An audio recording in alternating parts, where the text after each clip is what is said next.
Each community has to come up with its own homegrown response to a homegrown issue. We have to be courageous, and we have to be respectful to the people who are caught up in the chaos, the legacy of assimilation, the legacy of the residential school system. It's here and it's now and it's real in people's lives. Our people have suffered through so much trauma as a people. You know, whether it is residential school or the 60s scoop or even the fallout of 500 years of history, you know, we're living that existence today. But we have the tools today, we have the people, the know-how and the skills, and we should start using that in our community. Going back and embracing these things that we've learned from a long time ago. We're Anishinaabe and we're proud.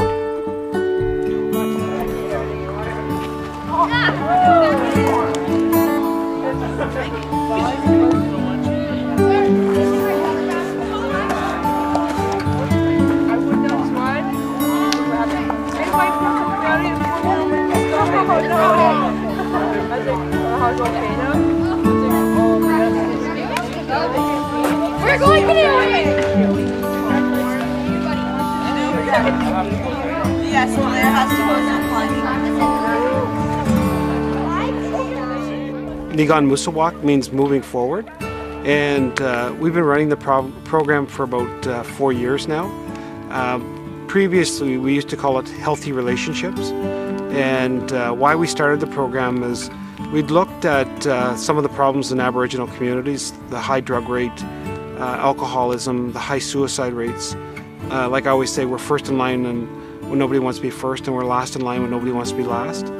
And so what I looked at was the residential schools, is what the residential schools took out of the communities when we look at our culture, our language, our self-esteem.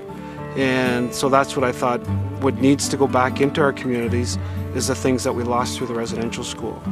These programs hopefully stop that generation or that ripple effect in our community and give us a better chance to live a better life. We have mentors here now that are 20, 21, 22 that started with us when they were 11 and 12. And now we use them as role models in our program to help the other youth that are following behind. When I was walking through the cabin today, I had my sandals on with dirt on. And when I walked in, I was walking back from grabbing something, I realized there was 2 or 3 kids following me in with their shoes on. And we really stressed not having your shoes on. So it just goes to show, you know, when you don't think people are watching, there's always somebody watching and looking up to you. There's so many times where police officers in particular run into young people, and young people who have made bad choices. When you are dealing with a young person again and again, and they are not only struggling with the challenges they've had in their life and their community, but now, you know, one of the options they chose to counter that challenge is drugs or alcohol. So programs like Niigaan Musawak are so important because we want to help young people understand what their choices are and what healthy choices can be, and that there are other options, and to hopefully take them from the path that will make things more challenging for them and more difficult and more sad and tragic. And that's really the goal, is to give them some good tools in their toolbox to make good choices in life and be strong.